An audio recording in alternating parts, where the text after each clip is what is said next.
welcome to Three Bitches Talkz. Name change, surprise. We're also checking out a new format for our podcast. And as usual, starring me, Countess Savannah. Empress Harmony. Lady Kiki Mew. First topic. I'm going first with our new changed format. We're all doing things that we find passion in. And mine's is books and TV. Yeah, just get that all started. I wanted to, throw out some things about books. The 3 top publishers out there. And their 3 top best-selling books. First publisher that this literally number 1 publisher out in the whole world is called Penguin Random House, and they started in 1940. Oldest publishing house too. And surprisingly, their number 1 top bestseller is the 50th anniversary of The Hungry Caterpillar. Okay, I'm really bad right now. I have a fucking cold. So we can do something while you talk. I'm sorry. Alright, guys, we're gonna kill things as we speak. So what do you guys think about that? The Hungry Caterpillar being bestseller 50 years later. Oh. To be honest, Diane,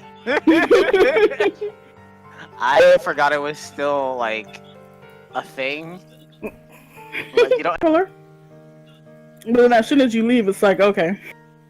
Yay, nostalgia, I guess. Yeah, for it to be bestseller 50 years later, they must have read this. And then the last publication book that I have to talk about is one that we should all be familiar with, Scholastics. Oh. No, yeah, Scholastics ruled your childhood. I'm not gonna lie, they gave me Animorphs, so. And this also won't surprise you. Their top best-selling book right now is the Harry Potter series. Wow. The whole book series is their bestseller. Oh wow. Moving on to television. Television. Oh. Television. Literature. I just call it education. Whatever. You just made several people die on the inside. Congratulations. I'm sorry, guys. Read more books. Okay, we have shows to cover in TV shows, and number 1 is The Big Bang Theory, which is a pass.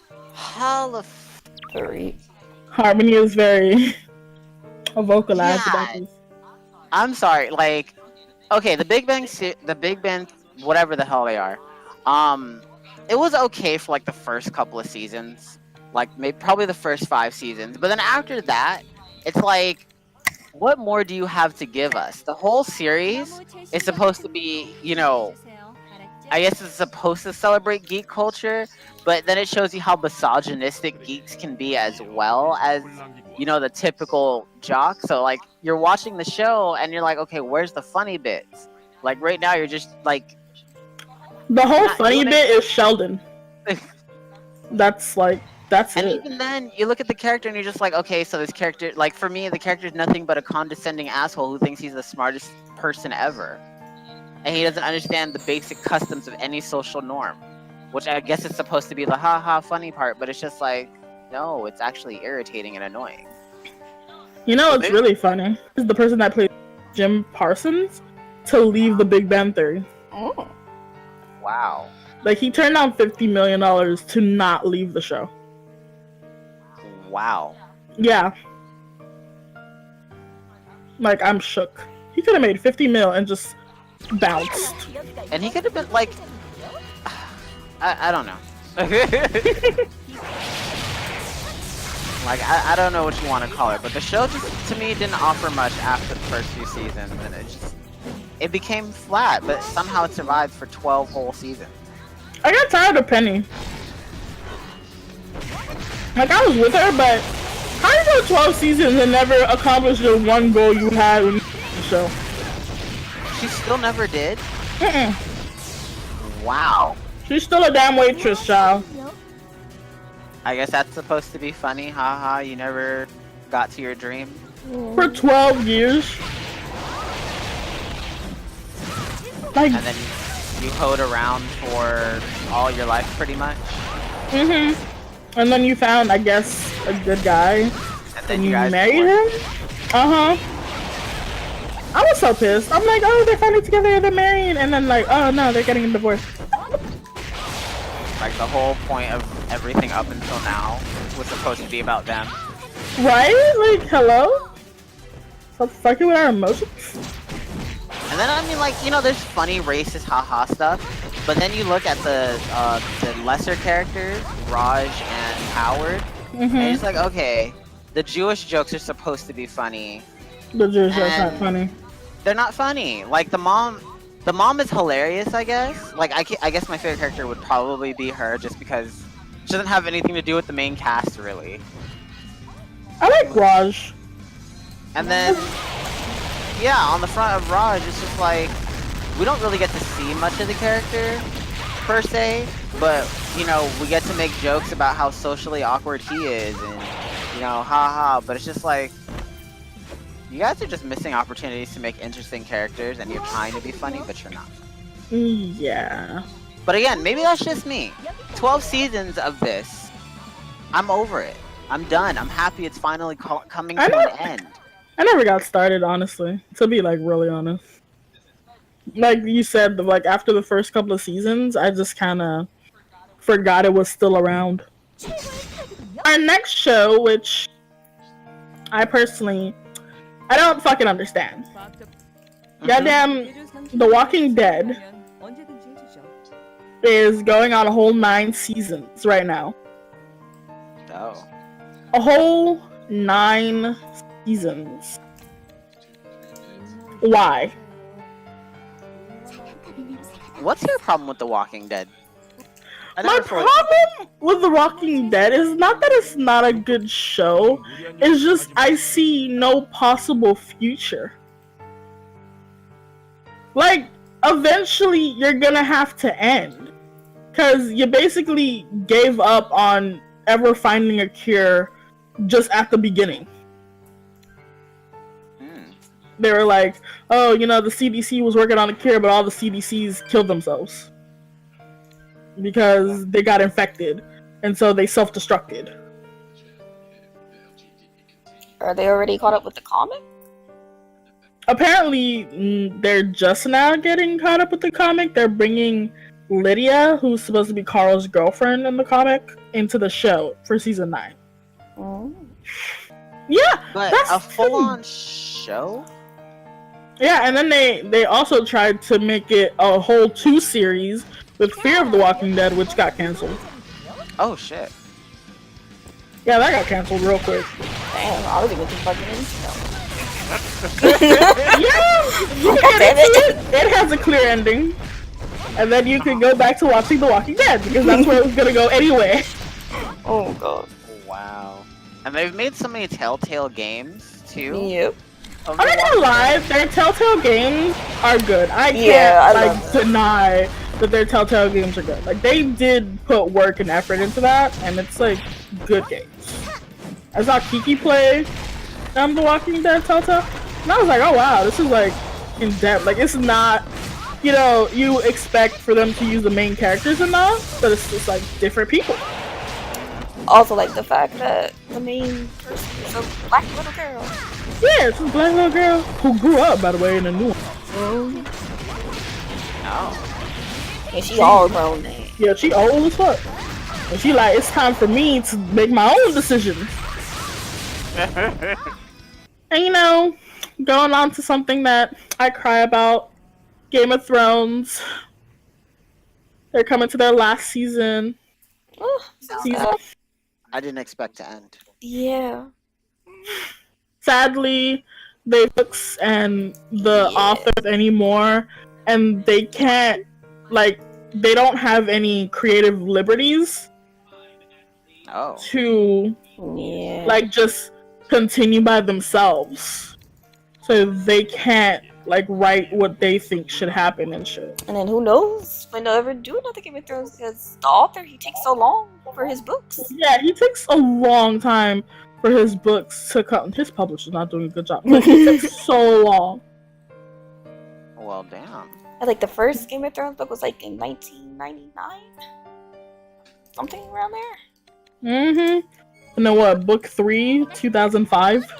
Yeah, so we ain't gonna get another Game of Thrones for a while. Like there's a reason they saved even making a series on that shit till like what, 2009. And they caught up. They caught up in 8 seasons, and now what? Now we don't know what to do. Wow.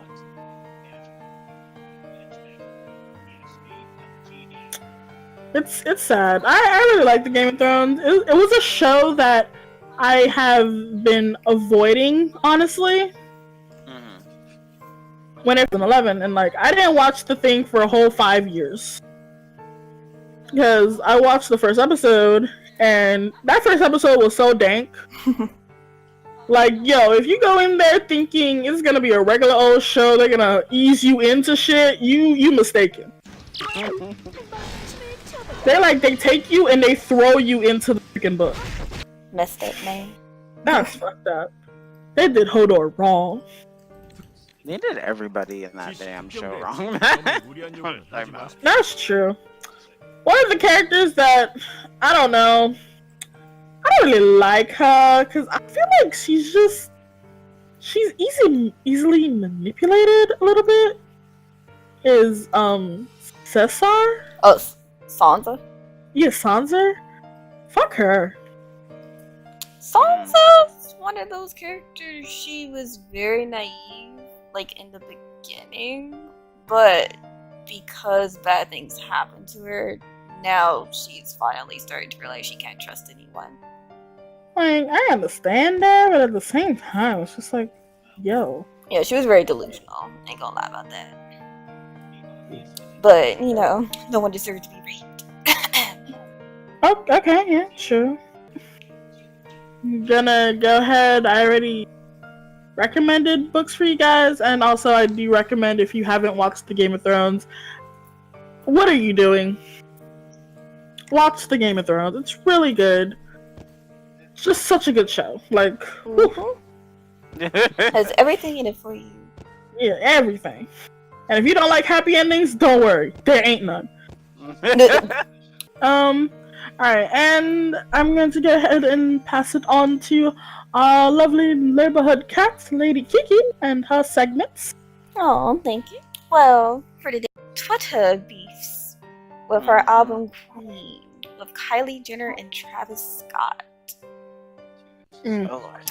Yeah, very interesting. Of late, if you haven't been following with Nicki's latest tweets, she's been going on a tangent, saying that, you know, which is true, her album is doing really well in a lot of countries. Like, what is it, 86 countries?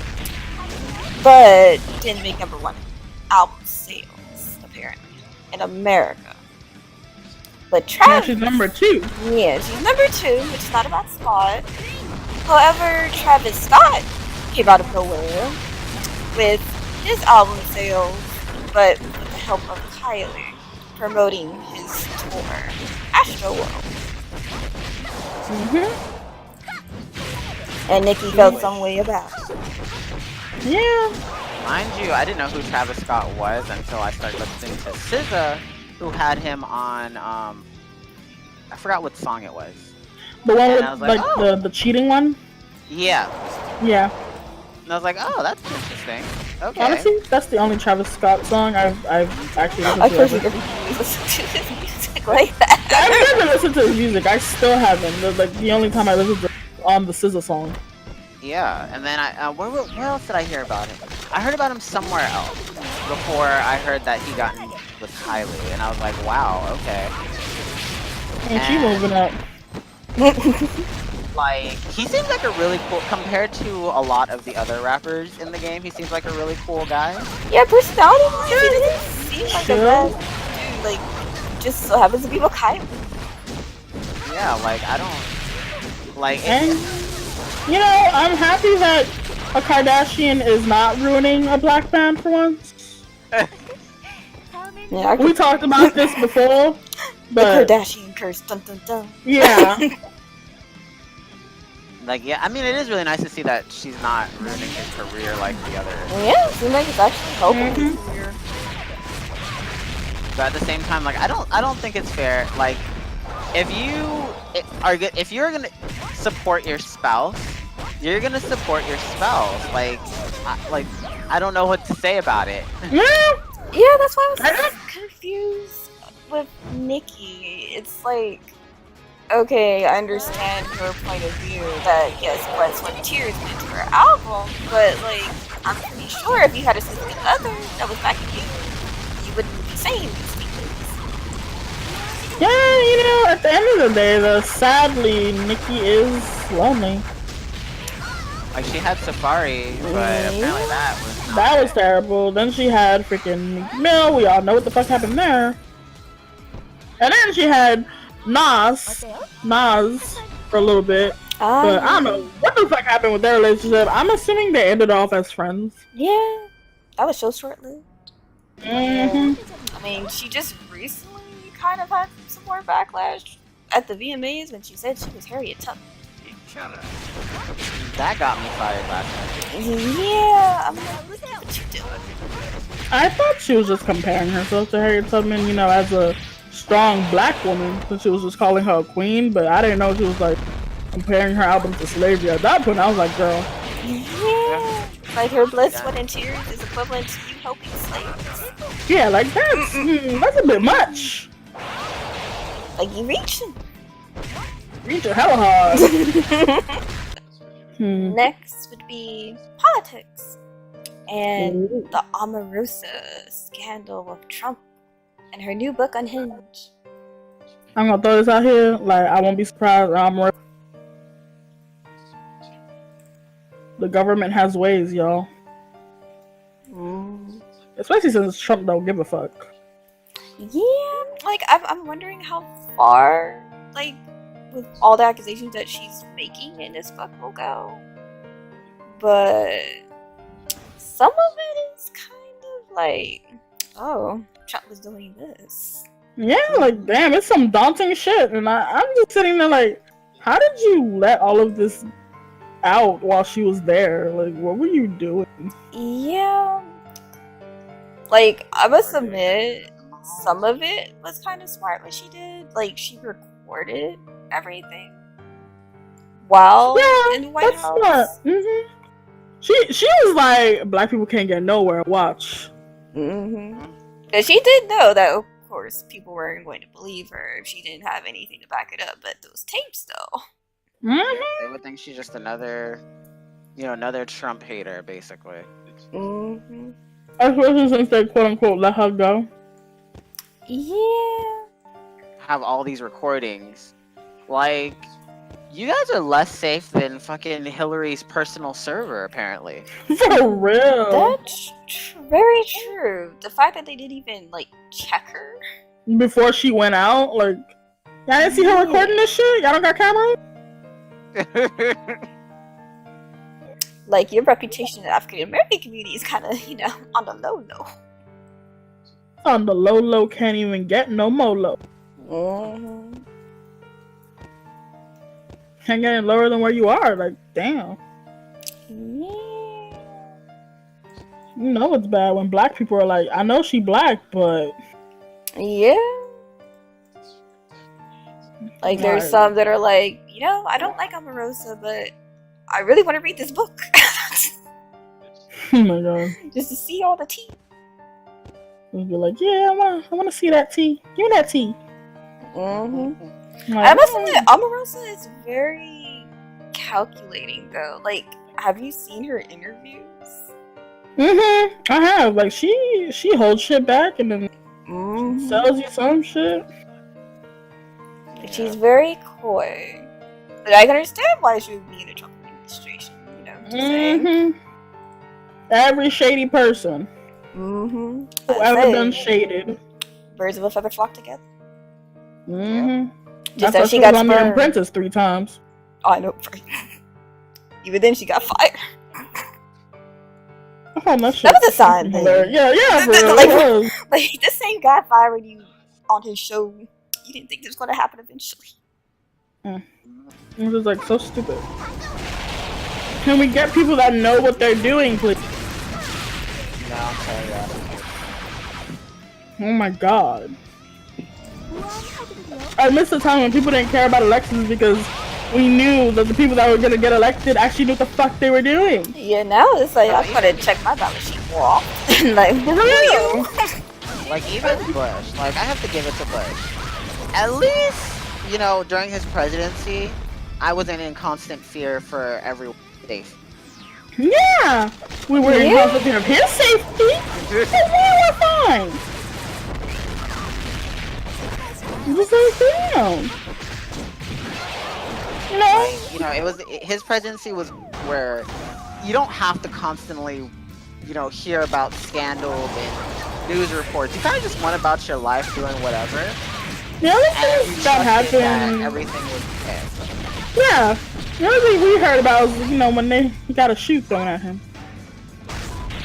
That was funny. I laughed. But it wasn't today. Like, is Korea gonna bomb us? Is Russia gonna bomb us? Are we indebted to Russia? So, for those of you who don't know, this week, Dota 2 has been holding their TI8 Go EG.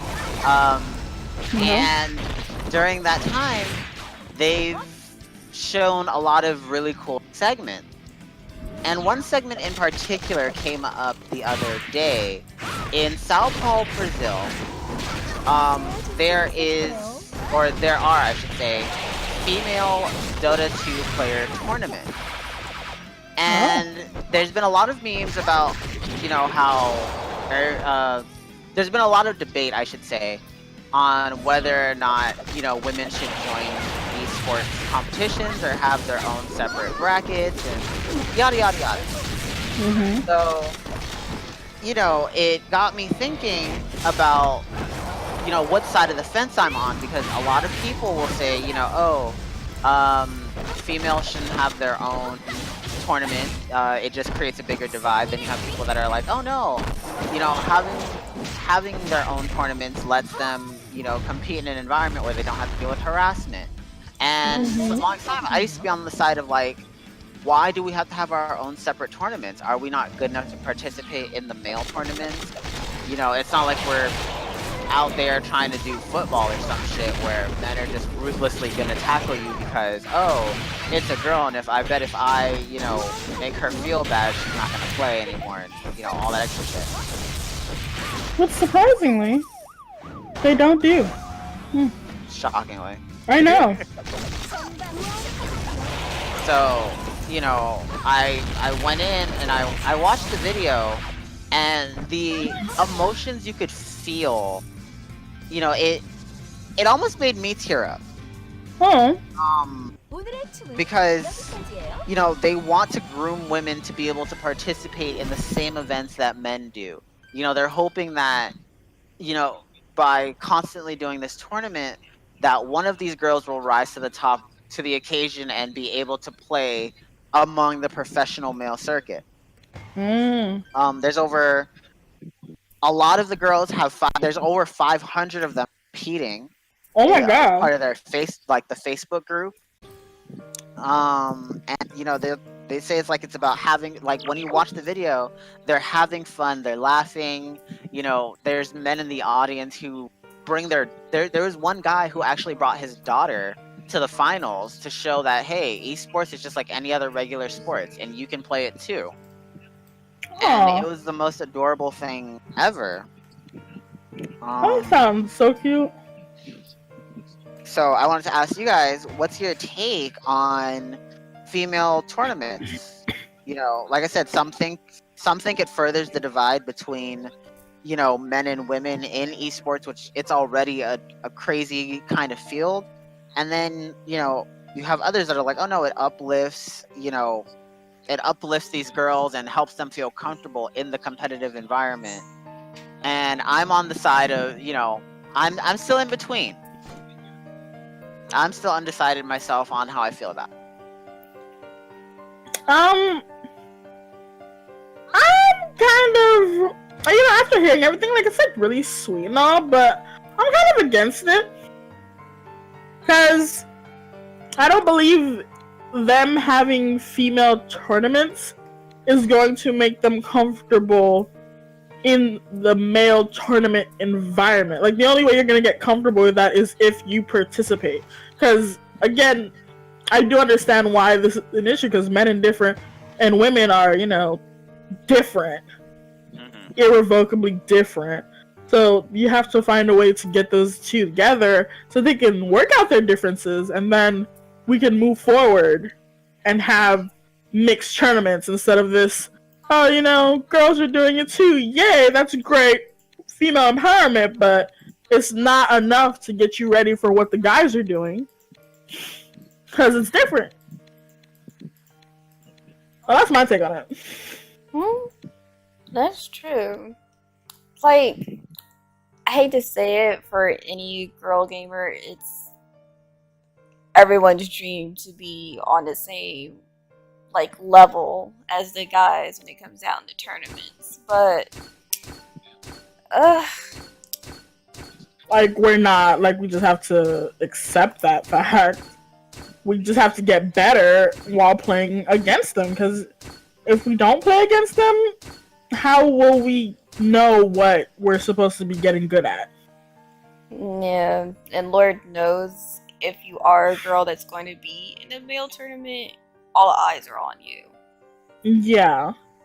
It's better if you can get in there as an underdog. Yeah, you may suffer some losses, you may suffer some talking, but going through that will make you tougher, so that when you actually get there, when you actually get to the top, you're ready for everything that is thrown at you. And I'm happy about the Brazil thing, because at least it's a step. Yeah. Step forward. But at the end of the day, because when they get to that step, if one of those girls actually, goes all the way to the top, and then they put her in a male tournament, and she's the only girl there, she just went from the top back to the bottom.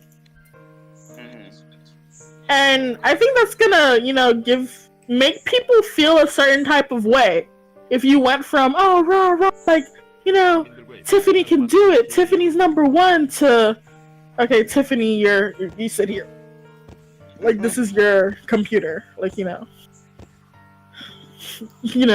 just... You don't want her to be treated as, an accessory to the team. Yeah. Just to say, oh, we have a girl on our team. Yep, and the first girl, that's just what it's gonna be. Yeah. I'm a fucking feminist. I don't give a fuck. I'm gonna say it. I want to see more girls in esports in front of the camera, not just behind. Yeah, it's easy to get in behind. I feel like we need more women in front of the camera, sitting there, competing in a high level, whatever esport it is, Overwatch, Dota, League, whatever. But the fear is that, oh, okay, they're going to be accessories, or they're going to be passed over because they're women. And I know some people are going to be like, oh no, you want female gamers to be treated, better or have special rights. No, they're gamers just like anybody else. No one's asking for any special treatment. We're not asking for extra fucking chest padding and shit like that to protect no, we're all sitting there in the same exact fucking chairs, on the same exact fucking computers, in the same exact fucking game. And there are women who have just as much skill as any other guy. I'm tired of hearing the excuse of, oh, girls just aren't as good at games. No, girls are just as good at games as men. It's just that unlike men, we're not taught from a young age. Some of us come into gaming in our late teens, early 20s, because when we're young, oh no, you're gonna be a doctor, or you play with horses and shit, and you want to become an equestrian or some other thing. no one introduces you to video games. No one, when you get a DS, when like it's so clear because like when you get a DS, for example, like back in the old days, the boys would get like Pokemon or some shit, and your parents would get you like fucking Nintendo. Or, you know, Barbie Dreamhouse. Yeah, I'm like, okay, if you want Nintendo, that's, you know, I'm not doubting it. I'm not shading anybody who got it, because it's actually a pretty nice game when you get to take care of a nice little virtual dog. But, you know, to illustrate the point, you know, you're sitting there playing Nintendo, and you're like, okay, this is cute, but my brother's over there playing Pokemon and battling and using cool moves. I mean, yeah, sure, you're gonna be like, ooh, colors and creatures and shit, but that's enough to draw you into the game, and then eventually you start learning it. You know, because I'm pretty sure the boys didn't just off the bat know, you know, how to play Pokemon properly. We all have to go through that process. We're all human, whether, however you want to fucking look at it, even if girls mature faster than boys, which is a whole nother topic. At the end of the day, we all still have to learn the same damn way. We were all attracted by the pretty colors and the pretty little moves that we saw in the cartoon, and we wanted to do that in video games as fucking well. Yeah. So I do away with that argument of girls are just not as good as guys. We just aren't trained as early as guys to appreciate games. Yeah, Lord knows if a girl tries to get into an FPS game and it's her first ever. Oof. Oh my god. They're prepared to be trolled. I remember those days. Some of the videos that are on YouTube of the shit that I hear is... That's wow. terrible. It is perving. Like, it makes you, you know, I don't want to say it, but it makes you feel... You almost like your gender sometimes. Yeah, it's just like, it makes some girls so insecure that they're just like, you know what? I'm a guy when I play this game. Like, there's been many times, like, I remember, like, when I first started gaming, and even in MMOs and stuff like that, there was a time I actually purposely picked male characters. So I wouldn't either get harassed by certain guys, or I noticed the treatment was different if I was a guy as opposed to a girl. Like, there was no expectations for me to be, you know, get good, you know? No, they didn't. Yeah, they were just like, oh, you know, you just stay there, be pretty, do the things that no one thinks you're gonna do. And that's just terrible. We just live in a messed up world. Yeah, like, Lord knows if a girl wants to be in a DPS type class, oof. You better stay your ass in support. Real, like, ooh mama. Or maybe if you're like in Overwatch, you got a couple of tank options. Yeah, tank. Like, it's so stupid. Like, I've seen so many people play Widowmaker as their main, and they're guys. Yeah, they're all guys. Yeah, you definitely Widowmakers are guys. Fucking men. I think I've seen 1 or 2 female Widowmakers, and they get just so shit on for being a girl Widowmaker. I'm like, I don't understand. Widowmaker's a woman. Why can't she play a woman? Get the fuck off of that. You would think. And it's like, oh no, it's DPS. Like, she doesn't understand what she's doing. Like, you don't understand what you're doing. Holy like, shit. Go away. And we shall see you guys next week. It's been your Darkness Connoisseur, Countess Sylvana. That witch, Empress Harmony. Oh my god. And your favorite neighborhood cat, Lady Kikimi. Bye! Later!